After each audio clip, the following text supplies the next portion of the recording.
Hello guys, I am Mukesh Kumar and you are watching our channel JP Girls College.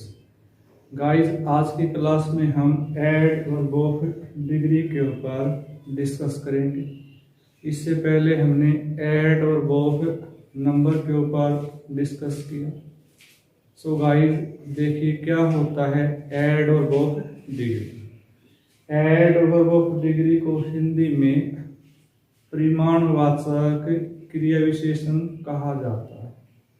वह शब्द जो वाक्य में क्रिया होने की मात्रा को व्यक्त करता है उसे मात्रावाचक या परिमाणवाचक क्रिया विशेषण कहा जाता है। तो इस एडवर्ब से गाइस कार्य की मात्रा का बोध होता है, कार्य कहाँ तक हुआ है उसको व्यक्त किया जाता है। तो ऐसे शब्द को एड और बोफ डिग्री कहा जाता है। एग्जाम्पल से देखिए, आपको स्पष्ट हो जाएगा। फॉर एग्जाम्पल,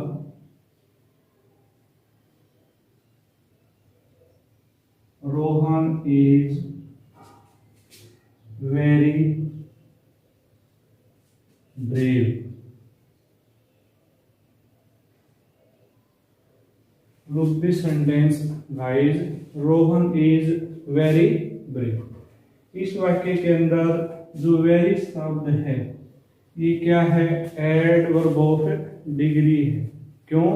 क्योंकि इससे ब्रेव बहादुर होने की गहराई का बोध होता है कि Rohan is very brave, Rohan बहुत बहादुर है।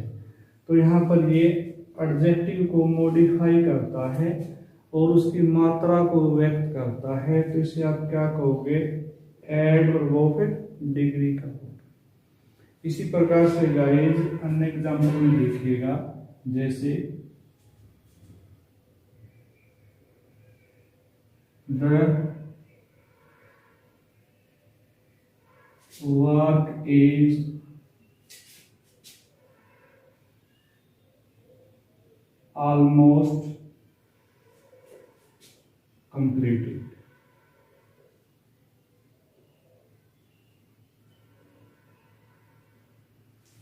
The work is almost completed। कार्य लगभग पूरा हो गया है। तो यहाँ पर almost क्या है गाइस? एड और बोफ डिग्री है जो कार्य के पूरा होने की मात्रा को व्यक्त करता है। तो इस प्रकार से ऑलमोस्ट को क्या कहोगे आप? एड और बोफ डिग्री कहोगे। ओके, इसी प्रकार से देखिए गाइस, द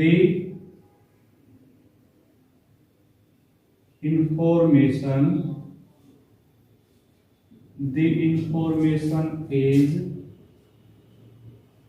perfectly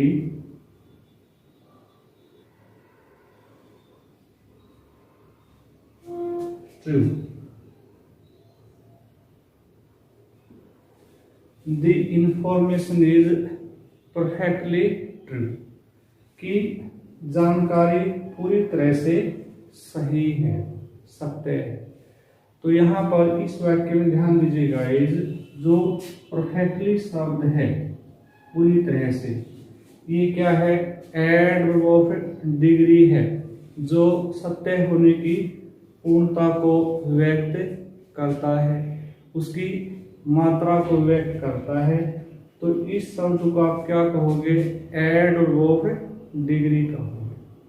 इसी प्रकार से देखिए guys, for example,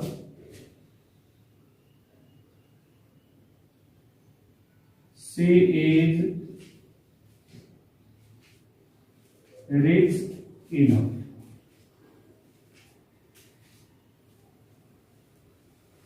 She is rich enough to buy a car। She is rich enough to buy a car। वो इतनी धनी है कि कार खरीद सकती है। तो तो यहाँ पर जो इनफ शब्द है, ये ध्यान दीजिए गाइज, ये धनी होने की मात्रा को व्यक्त करता है। इसे आप क्या कहोगे? एडवर्ब ऑफ डिग्री कहोगे। तो ऐसा शब्द होता है जो क्रिया होने की मात्रा को व्यक्त करता है, उसे एडवर्ब ऑफ डिग्री कहा जाता है। अन्य एग्जाम्पल देखिए students, for example the speech is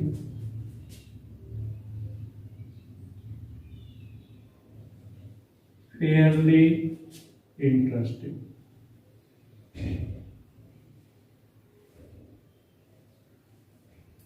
The speech is fairly interesting.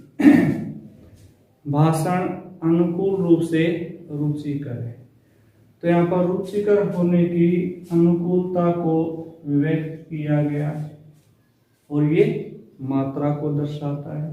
तो फेयरली को क्या कहोगे आप? एडवर्ब ऑफ डिग्री कहोगे। तो ऐसे शब्द होते हैं जो क्रिया होने की मात्रा को व्यक्त करते हैं। इसी प्रकार से देखिए गाइस, जैसे the story is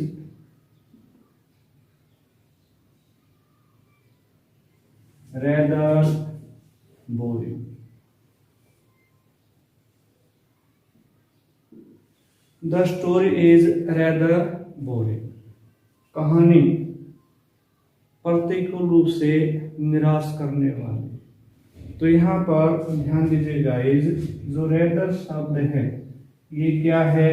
adverb of degree है, जो बोरिंग की प्रतिकूल स्थिति को व्यक्त करता है। तो ऐसे शब्द होते हैं जो क्रिया होने की मात्रा को दर्शाते हैं। ऐसे शब्दों को क्या कहा जाता है? एडवर्ब ऑफ डिग्री कहा जाता है। तो ध्यान से आपने रखना है।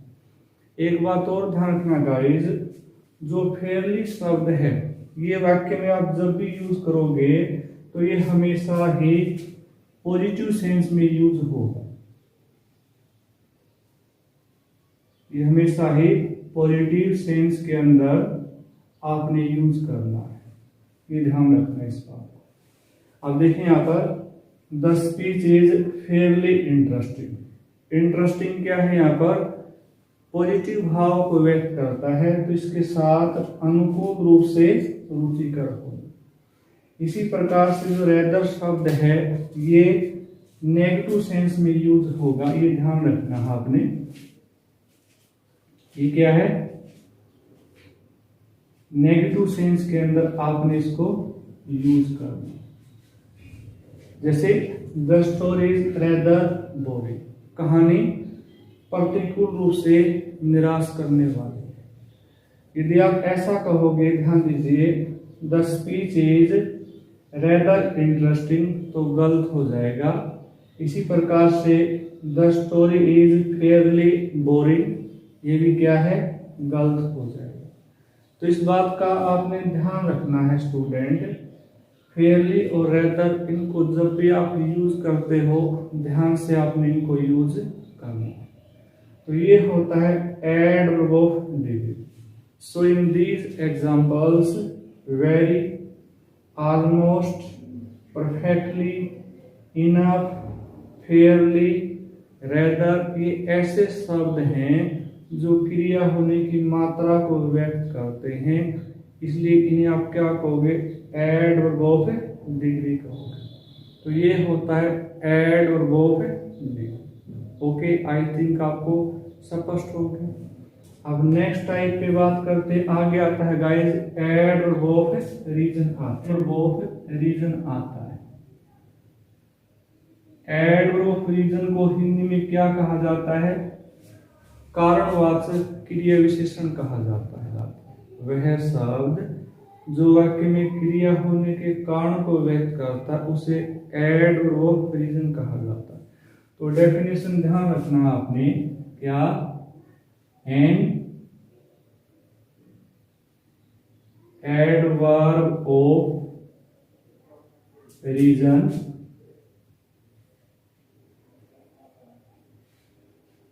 shows the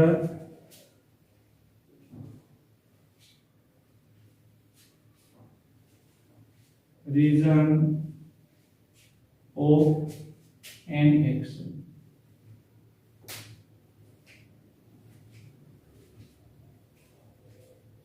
ध्यान दीजिए गाइस, नेक्स्ट क्या है इसमें, एडवर्ब ऑफ रीजन क्या होता है, an adverb of reason shows the reason of an action, कि कारणवाचक जो क्रिया विशेषण होता है ये क्रिया होने के कारण को व्यक्त करता है।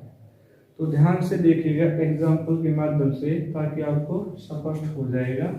जैसे गाइस फॉर एग्जाम्पल, जैसे Rohit was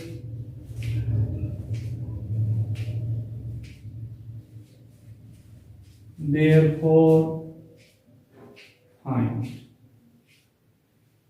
Rohit was therefore fine, इसीलिए रोहित के ऊपर जुर्माना लगाया गया था। तो यहाँ पर जो therefore शब्द है गाइज, ये क्या है, यहाँ पर एडवर्ब ऑफ रीजन है। अब आप एक बार therefore को हटा दीजिए, रोहित was fined, रोहित पर जुर्माना लगाया गया, और इसीलिए रोहित पर जुर्माना लगा। तो कोई कारण रहा है जिसके लिए रोहित पर जुर्माना लगा, तो देयरफॉर को क्या कहोगे आप, एडवर्ब ऑफ रीजन कहोगे। ओके, इसी प्रकार से नेक्स्ट एग्जांपल से देखिएगा गाइज। फॉर एग्जांपल,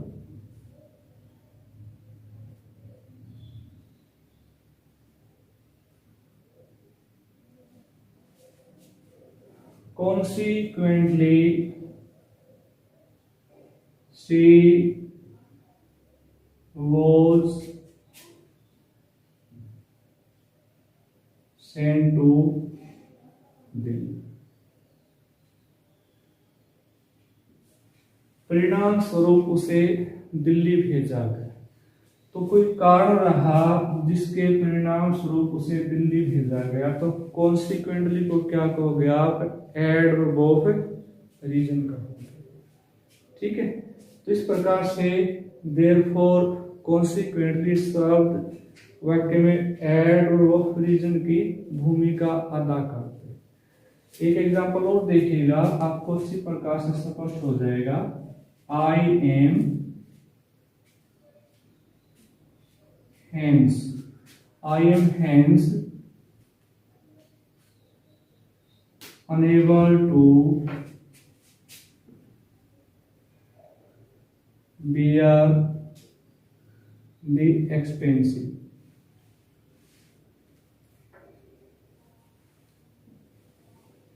देखिए guys, I am hence unable to bear the expenses, अतः मैं खर्चों को उठाने के अयोग्य हूं। इस वाक्य में जो हेंस शब्द है ये क्या है, यहाँ पर एडवर्ब ऑफ रीजन है।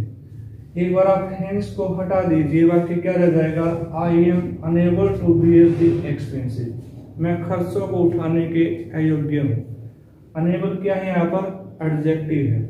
इससे पहले हम हेंस का प्रयोग करते हैं, तो मीनिंग क्या निकला, अतः मैं खर्चों को उठाने के अयोग्य हूँ।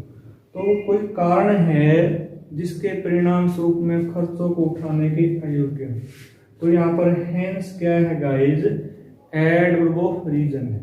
तो इस प्रकार से शब्द देयरफॉर, कॉन्सिक्वेंटली, हेंस, इसी प्रकार से सो का प्रयोग भी हो जाता है, इसी प्रकार से 10 का प्रयोग भी हो जाता है। ठीक है, तो ऐसे शब्द होते हैं जो वाक्य में एडवर्ब ऑफ रीजन की भूमिका अदा करते हैं। तो ये होता है एडवर्ब ऑफ रीजन। तो आई थिंक आपको स्पष्ट हो गया। अब एग्जाम के पॉइंट से देखिए, पेपर में पूछा जाएगा आपसे और कैसे आपने आंसर देना है। अब क्वेश्चन आता है, for example, the child is quite well. अब यहां से क्वेश्चन पूछेगा आपसे कि what is the position of quite. इस वाक्य में क्वाइट क्या है। अब ऑप्शन देगा यहां पर ए कि ये एडवर्ब ऑफ रीजन है, बी ऑप्शन होगा गाइस कि ये एडवर्ब ऑफ मैनर है, सी ऑप्शन होगा गाइस कि ये एडवर्ब ऑफ डिग्री है, और डी ऑप्शन देगा यहां पर नन ऑफ दीज। तो ध्यान दीजिए यहां पर the child is quite well, बच्चा पूरी तरह से ठीक है। तो यहां पर जो क्वाइट है ये वेल को मॉडिफाई करता है, यानी कि एक एडवर्ब दूसरे एडवर्ब को मॉडिफाई करता है। अब क्वाइट को हटा दो एक बार, द चाइल्ड इज वेल, बच्चा ठीक है। कितना ठीक है? क्वाइट वेल, पूरी तरह से ठीक है। तो ठीक होने की मात्रा अर्थात उसकी गहराई को व्यक्त करता है। इसे आप क्या कहोगे? एडवर्ब ऑफ डिग्री कहोगे। तो ये सी ऑप्शन आपका क्या होगा? राइट होगा। इस प्रकार से एग्जाम में क्वेश्चन पूछेगा आपसे, तो आपको बिल्कुल भी कंफ्यूज नहीं होना है। डेफिनेशन को ध्यान में रखना है और वाक्य को आपने एनालाइज करना है। इस तरह से वाक्य आपका बिल्कुल भी गलत नहीं होगा। सो गाइस, आज की क्लास में हमने दो प्रकार के एडवर्ब्स के ऊपर डिस्कस किया, adverb of degree and adverb of number. I think आपको पूरी तरह से समझ में आ गया। एग्जाम में आएगा तो आप किसी प्रकार की त्रुटि नहीं करोगे। सो गाइस, आज की क्लास में यहीं तक। नेक्स्ट क्लास में हम आगे की टाइप पर डिस्कस करेंगे। ये वीडियो आपको अच्छी प्रकार से समझ में आया है तो इसे लाइक कीजिए, शेयर कीजिए और बने रहिए हमारे साथ। Okay, have a nice day. Thank you.